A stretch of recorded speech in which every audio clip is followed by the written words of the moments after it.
Bismillahirrahmanirrahim. Assalamualaikum warahmatullahi wabarakatuh. Salam sejahtera untuk kawan-kawan semua, sahabat tani dan pencinta tanaman. Hari ini saya akan membuat tutorial singkat saja. Ini cara membuat mikroorganisme atau mengambil mikroorganisme lokal yang ada di sekitar lahan kita untuk memperbaiki lahan pertanian kita atau media tanam kita yang sudah tidak subur lagi.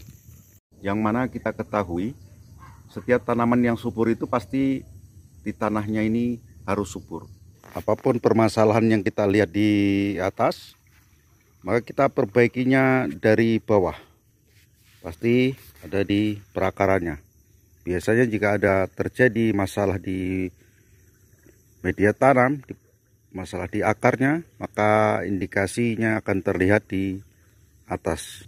Untuk itu saya akan membuat tutorial singkat ini. Semoga bermanfaat untuk kawan-kawan dan sahabat tani semua. Oke, langsung saja ikuti video saya selanjutnya. Semoga bermanfaat. Ya kawan-kawan semua, sahabat tani, kita lihat tanaman di hutan ya. Tanaman di hutan ini mereka tidak dipupuk pun akan tumbuh subur karena di tanahnya ini terdapat banyak sekali mikroorganisme ataupun agen hayati yang merubah daun-daun berguguran, kotor-kotoran hewan ini menjadi pupuk, yaitu makanan siap saji untuk tanaman, sehingga di hutan ini tercipta pupuk berkelanjutan ya, pupuk abadi berkelanjutan. Juga mikroorganisme dan agen hayati ini menekan pertumbuhan patogen yang merugikan pada tanaman. Untuk itu ini akan kita praktekkan di lahan pertanian kita sehingga tanaman kita menjadi sehat dan menghemat pupuk, karena pupuk yang kita berikan nanti akan cepat direspon oleh tanaman. Oke, langsung saja kita buat tutorialnya mengembangkan mikroorganisme lokal di sekitar kita yang disebut dengan JMS, Jadam Microorganism Solution.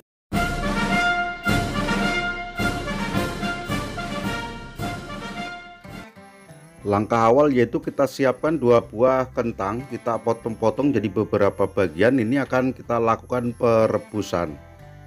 Kentang ini sebagai sumber karbohidrat untuk berkembang biaknya mikroorganisme yang akan kita ambil nantinya.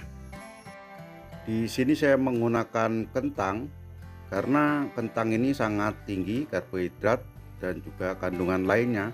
Jika tidak ada kentang, kita bisa gunakan yang lainnya seperti singkong, nasi atau jagung. Bisa juga kita rebus juga seperti ini, kita matangkan supaya empuk. Nah, kita biarkan sampai empuk dulu supaya mudah nanti kita hancurkan. Setelah sudah empuk, sudah matang, kita matikan dulu apinya, kita biarkan dingin. Sambil menunggu kentang ini dingin, kita ambil dulu biang agen hayatinya yang ada di sekitar kita, sekitar lahan kita. Ya, ini kita akan mengambil biang agen hayatinya, mikroba-mikrobanya yang ada di sekitar lahan kita.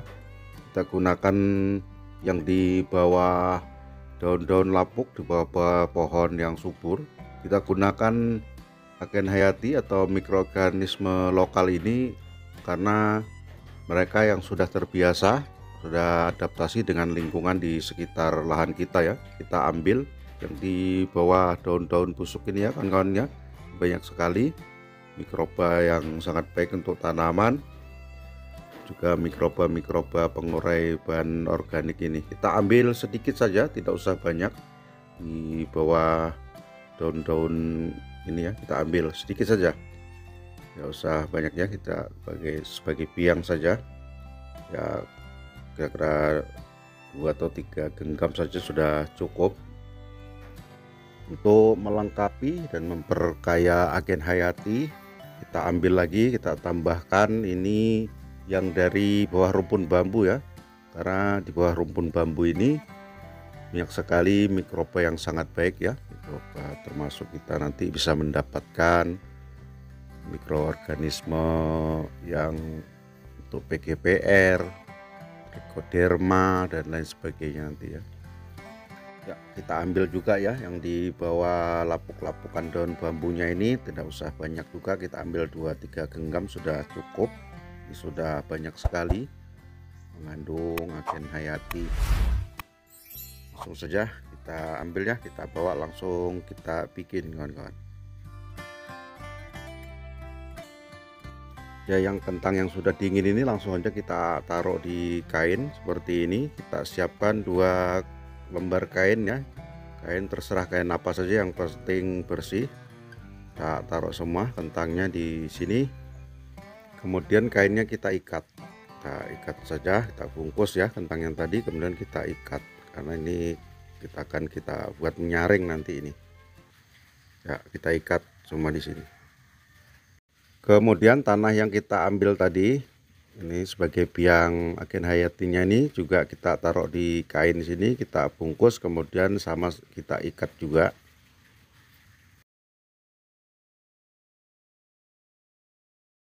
Untuk mengembangkan atau membuatnya ini sudah saya siapkan ini air hujan kurang lebihnya 20 liter. Kawan-kawan bisa gunakan air paret, air kolam atau air sumur, yang penting jangan gunakan air pump ya, karena air pump kan mengandung kaporit dan apa-apa itu ya. Saya gunakan air hujan karena air hujan ini kan juga mengandung mineral-mineral juga ya, namun sifatnya dia asam. Kemudian kita tambahkan gula pasir ini sebagai sumber energi untuk mikroorganisme. Kita beri sedikit saja, 4 atau 5 sendok sudah cukup. Kita beri 1 genggam garam krosok, usahakan menggunakan garam krosok ya, atau air laut yang banyak mengandung mineral. Ini fungsinya untuk menaikkan pH, juga sebagai pelengkap bahan-bahan mineral penting. Lalu semua kita aduk merata, kita aduk dengan air ya supaya merata ya. Ya, sekarang kita ambil bungkusan tanah dan kentang tadi, kita ambil ya kawan-kawannya. Ini akan kita hancurkan di air sini, makanya kita memakai kain tadi supaya bisa tersaring ya. Ya, pertama kita hancurkan dulu kentangnya ini, kita remas-remas sampai hancur semua kawan-kawan.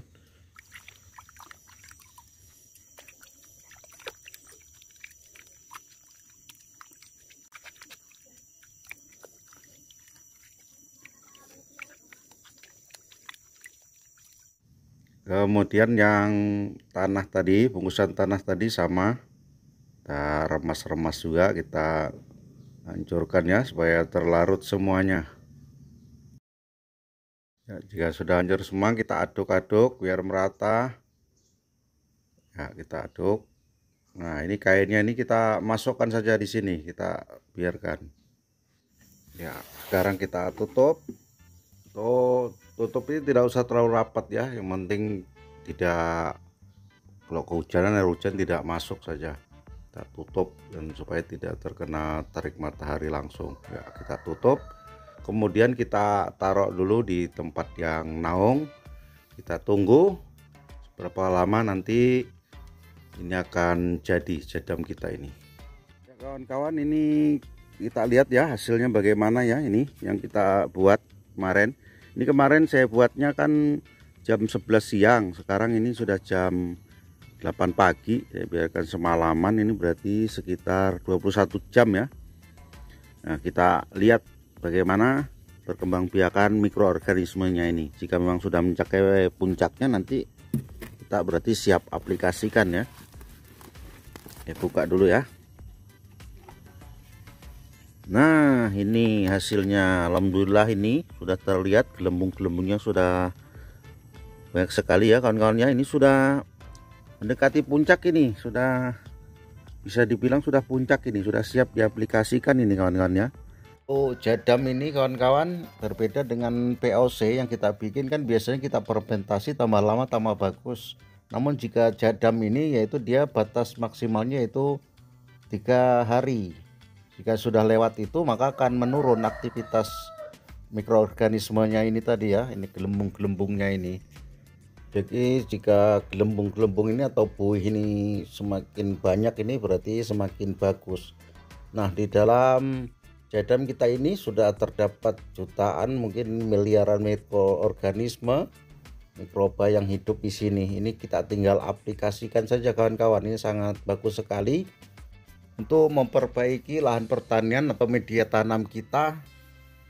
Ini sangat bagus sekali. Ini kita sudah punya mesin pengurai dan pelindung pada tanaman kita. Jadi tanaman kita nantinya akan bebas dari patogen, dan tentunya ini sangat menghemat pupuk kawan-kawan.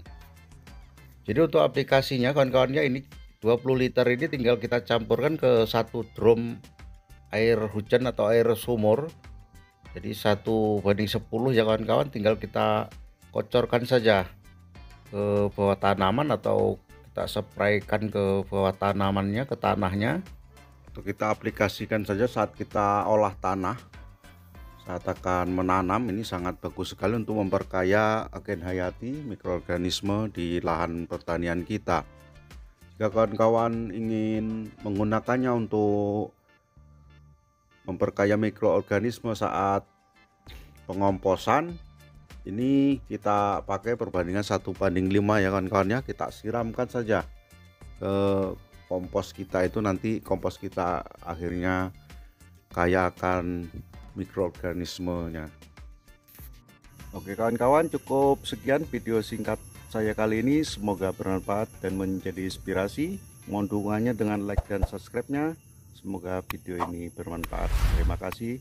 Assalamualaikum warahmatullahi wabarakatuh. Tetap semangat hijaukan bumi.